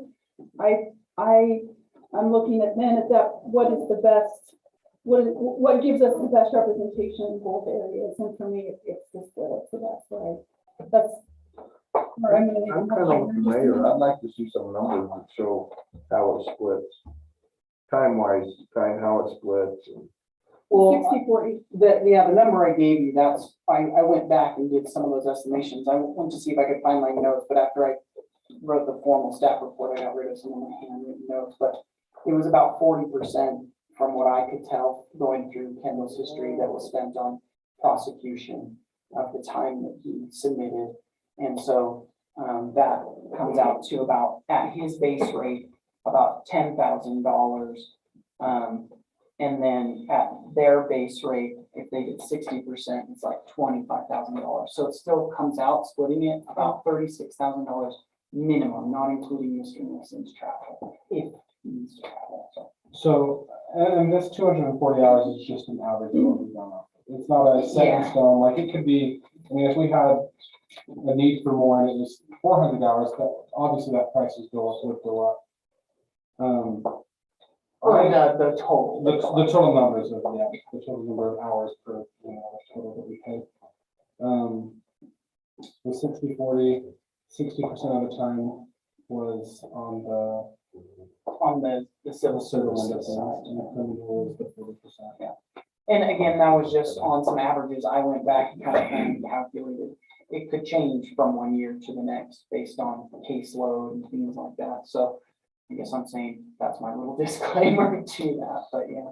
Well, I think, I mean, as a city, I think if we're focused on what we're paying, the amount we're paying, if we're really looking at saving some money, I think we can be a little more conscious on what we're getting the attorneys for, like if we really need that, or, and I think that would probably save us the most money, is just making sure that we're doing what we can to not need anything, if possible, but I don't mind splitting it. I really like the experience, civilly with the Blaisdell Johnson and church in Johnson.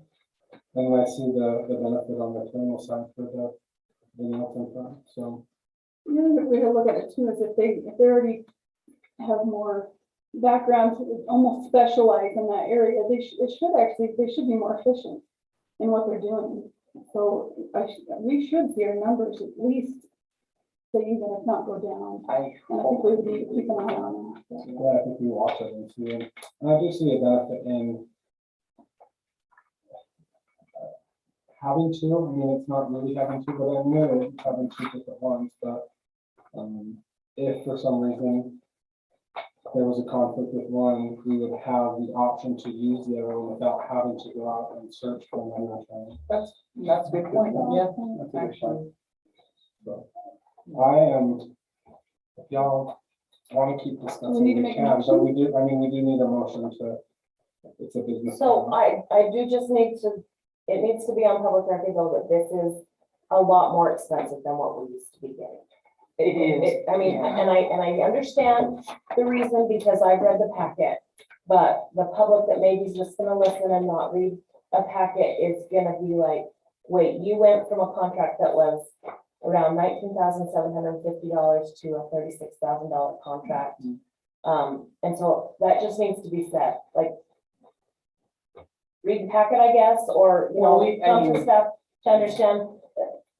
That does give me a little heartburn too. I get that attorneys are expensive, especially attorneys not from Blanding.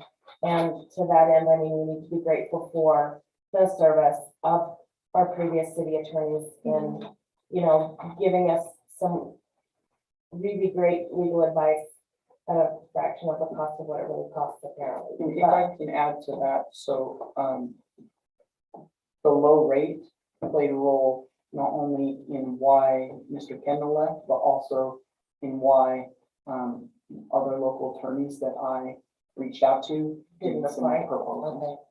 It's because what we've been paying is significantly low. And was Kendall guaranteed 240 hours? No, yeah, kind of, yeah. We paid him a guarantee Yeah, of 15,000 a month flat rate. And then, 1,500. yeah, or I'm sorry, yeah, 15. Let's go ahead and heck, wow.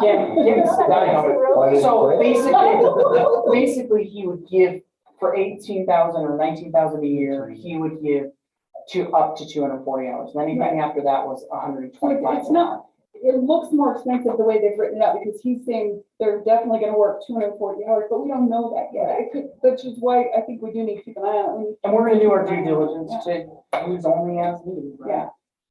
So. Okay, No, I guess, as much as I hate to complicate this any further, if we put it back out there, would we have local attorneys that, no? I reached out, the local attorneys were aware, and yeah, we just didn't really. Like, they know they could have come in at a proposal at $150 an hour if they chose to. The local Yeah. attorneys could have. Yeah, absolutely, yeah. I had one tell me specifically, I don't think I would, just flat out said I wouldn't apply based on the Even kind of for rates that the $300 an hour. council's been. Well, but they were writing the proposal, they could tell us whatever they want. Yeah. All right. Do we I have mean, you didn't any tell them kind of a- $35 an hour. No, Yeah. they asked me what the former contracts were, of course. This is all public record. Yeah, they already knew that. Okay, do we have any form of a motion? I'll make a motion, and if there's any more discussion, I guess we can have it after I make the motion. I'll make a motion that we award the civil. Do we need to rewrite this and then? make a Civil motion? services.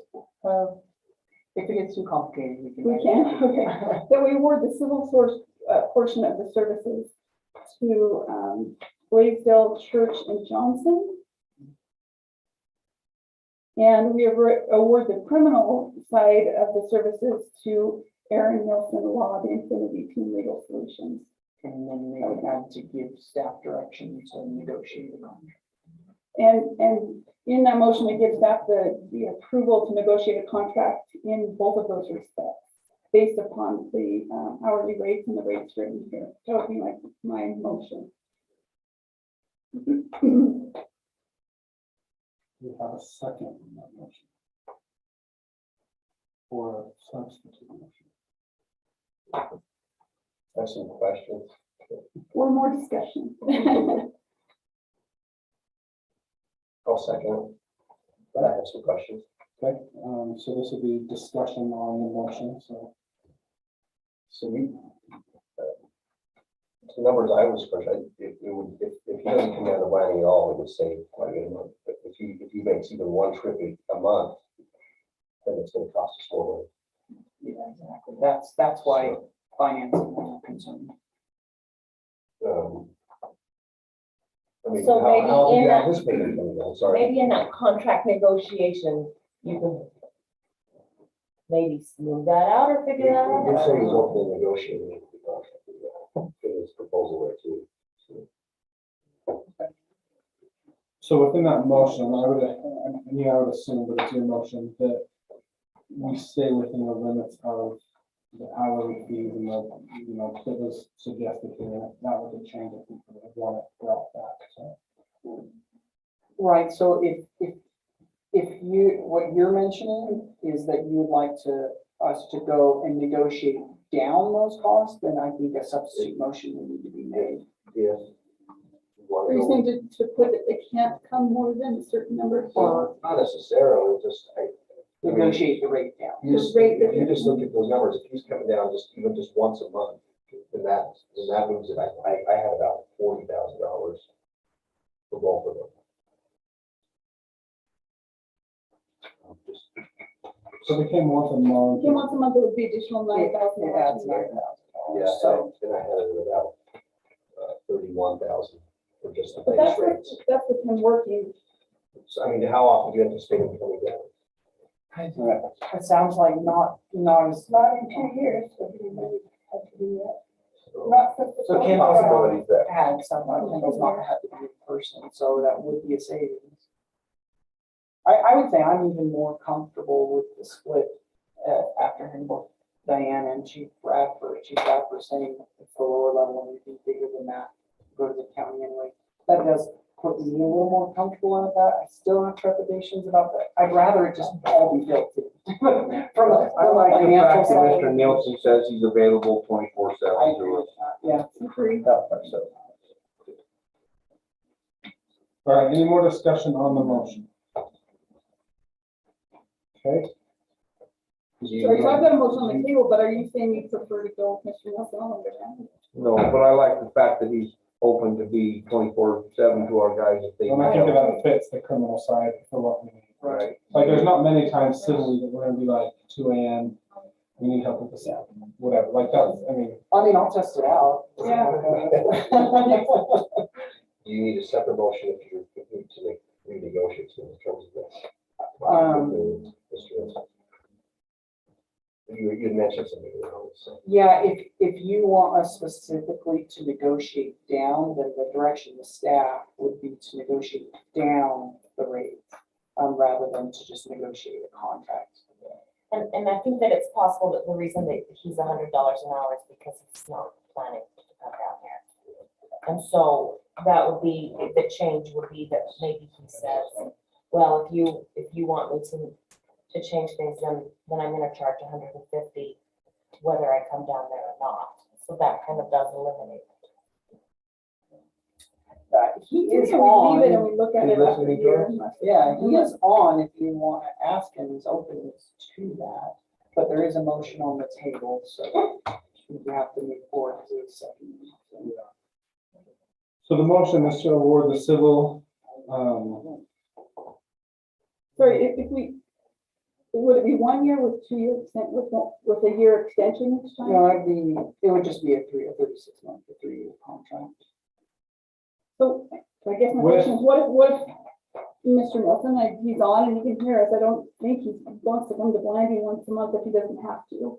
Maybe he does, I don't know, Blanding's a it's a great good place, place to be, but, I mean. what if we find out that we're being billed 480 hours a year? And is there gonna be an out in that contract for us, or should we just do 1 year? And these guys are also new, it might be nice to do a 1 year with extensions rather than a 3-year for the first time around. Ask him what it's So in our previous contract, Ask him what he would do. in our previous contract, we had that it was a 3-year with the, in the event that either party wishes to terminate the contract, they have 30 days to do that. Right. Oh, So we already kind of have that oh, okay. out. So they have an It'd be nice out. to hear from them.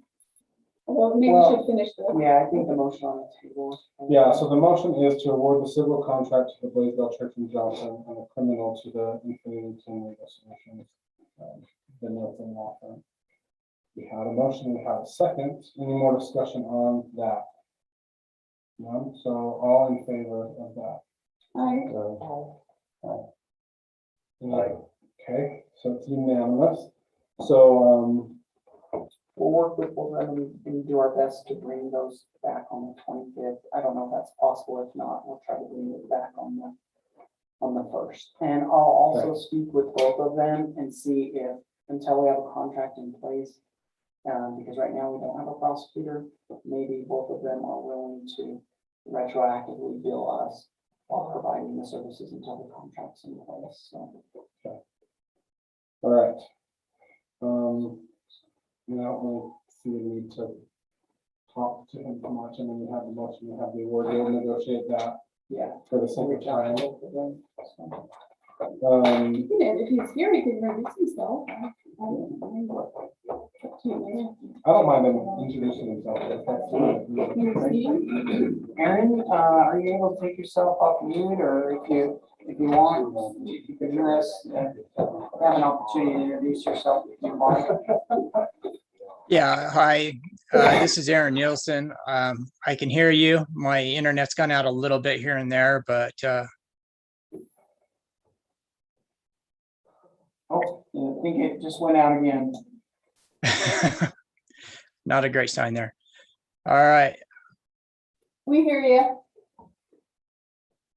Maybe. I'll circle back with you, Aaron, and we'll talk. okay, sure. Be happy to talk to you later. Thanks, Aaron. All right, business item number 4, ordinance 2022-1, the residential districts. And Brett will present this to us. And the information is on page 26, because it was part of the public hearing. Mayor and council, we introduced this information to you, well, we've talked to you several times in council, but we introduced it to you back in November. You've had an opportunity to see this information. It's an update to bring planning current with the state law that was passed that allows basically ADUs in almost all of our residential zones. The planning commission spent quite a bit of time, considerable time, going through this, wrestling with it. And we also are recommending a few other changes to our zoning ordinance, clarifying some definitions for ADUs, as well as the exact size of off-street parking. You have the staff report. The planning commission is recommending this. The administrative staff is recommending this. It's a good step forward. We've had some discussion tonight from our new 2 council prospective members stating that housing is a concern and consideration. We all know that the cost of housing has gone up. With the passage of these requirements or allowances in our land use ordinances, it does open the opportunity for additional housing in our community. Do you have any questions? I anticipate ADUs being brought up again in the legislative session this year, because it's just, housing's an issue. Yep. Are we gonna be back doing this again? We absolutely could. The state legislature is gonna wrestle with this. You think the pressure is bad here, it's 10 times as bad on the Wasatch Front. So they're getting their feet to the fire up there all the time. And so I anticipate that land use will continue to be a hot topic for the next several years. So one thing I'll add to this, and Brett can speak to me, or correct me if I'm wrong, but the way our city ordinance is already pretty open, and before this was initiated by the state. All we're really doing is making a few minor changes of clarity and cleanup. So we were already really open basically to ADUs based on our laws, or at least that's our city code. But I don't know if you want to maybe touch on specific changes that are made, like is in here. He is correct, because we had a bunch of ladies on our planning commission years ago, Arlene Lyman and Carolyn Ann, and some of those ladies, they were very aggressive. And so we looked at this stuff probably 10 years out of the state of Utah. We adopted a modular housing ordinance. We made several changes. And so it wasn't as drastic for us as it was for the rest of the state.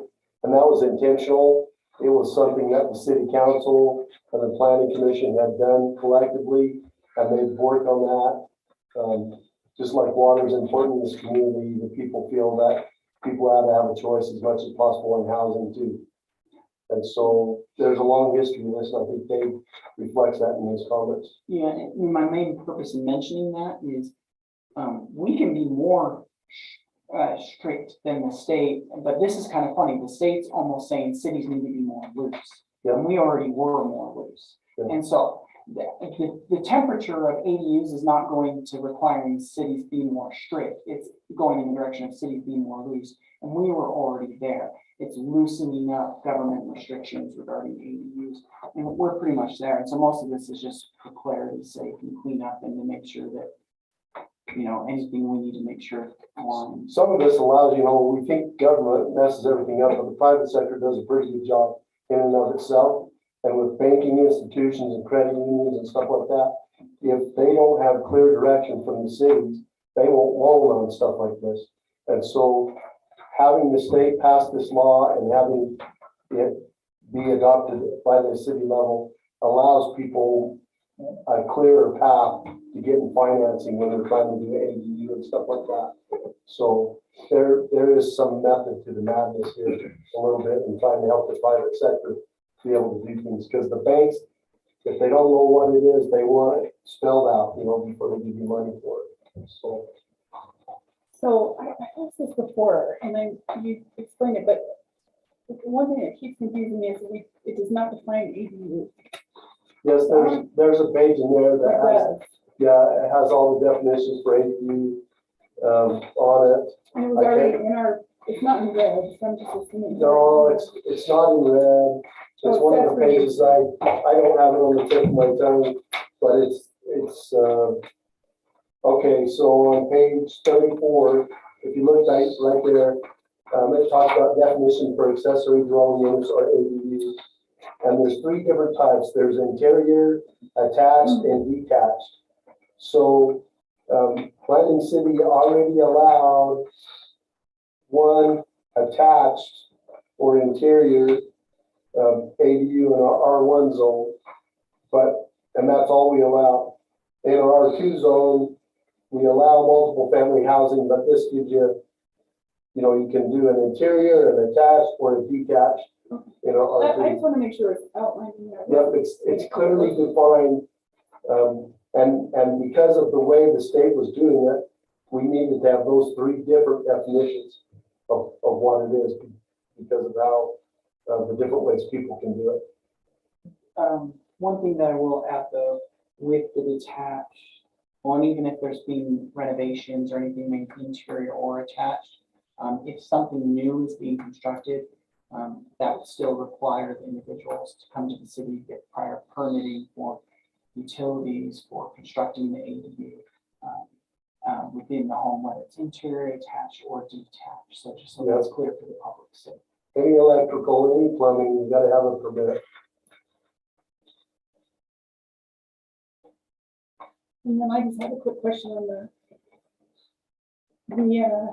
lots larger than a half acre in size shall not be subdivided in a commercial zone for residential use. Mm-hmm. So I'm just thinking in my own piece right here across the street that has the side piece that's on across from the South Chapel. Where the trailer's at? Yeah. Mm-hmm. So that means that if this passes, at some point I could never split that for that to become a residential. Where the trailer is, I could never split it to become residential. That's correct.